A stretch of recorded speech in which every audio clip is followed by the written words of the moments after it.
Now let's move on to today's perspective. And massive food shortages, 3.6 million acres of land destroyed, over 660,000 people living in relief camps and makeshift homes. Those are the latest estimates from Pakistan after the deadly floods there have left the impoverished country's agriculture belt underwater. The authorities scaling up efforts to deliver food, tents and other items. Now, last week, of course, the UN Secretary-General Antonio Guterres visited that region, calling on the world to stop sleepwalking through the dangerous environmental crisis. Well, joining us now is David Ryfisch. He's team leader on international climate policy at the NGO Germanwatch based in Bonn. Thanks very much for joining us on the programme today.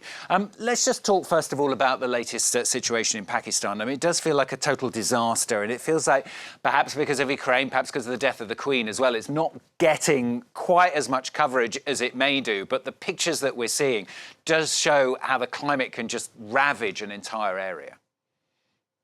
Yes, absolutely. And I think it was very important that UN Secretary General Guterres was there to make the world aware of the dire situation that we're seeing in Pakistan. And the flooding is even worse than the one that Pakistan already suffered in 2010. And it's a clear indication how some countries like Pakistan are hit again and again by the impacts of extreme weather that is even stronger due to climate change. So why would you say then that this is happening? It's not just a blip, is it? No, there are self-induced reasons, and then there's the vulnerability of the country. So some countries are simply more vulnerable to the effects of climate change. We at Germanwatch, we look at this with the Global Climate Risk Index, and Pakistan is the 8th most vulnerable in the country over a period of 20 years because they're hit again and again. But we also have to recognize that some factors are self-induced. And in the case of Pakistan, Pakistan has been observing a period of rapid deforestation. And that, of course, aggravates factors like these extreme weather events.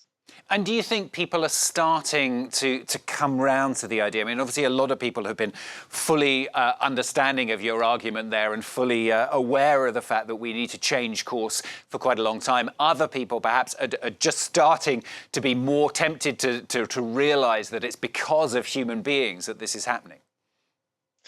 Yes, I see a positive tendency there, especially in the youth. The youth is a huge factor globally in Germany, where we are from Germanwatch, but also in Pakistan, to raise awareness, to make a difference in how people perceive the impacts of climate change. But we are also at a crucial time in history with the impacts of the Russian war on Ukraine, rising energy prices.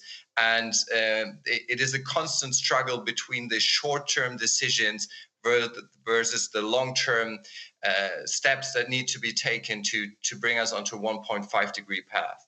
And you talk about the youth. I mean, the difficulty, of course, we can't wait for that youth to get older. It's older people as well who need to be convinced, and perhaps particularly in certain countries where there is much more scepticism as well. Absolutely. It can't be just the youth, but the youth has been a dramatic factor in changing also the perceptions of the older generation.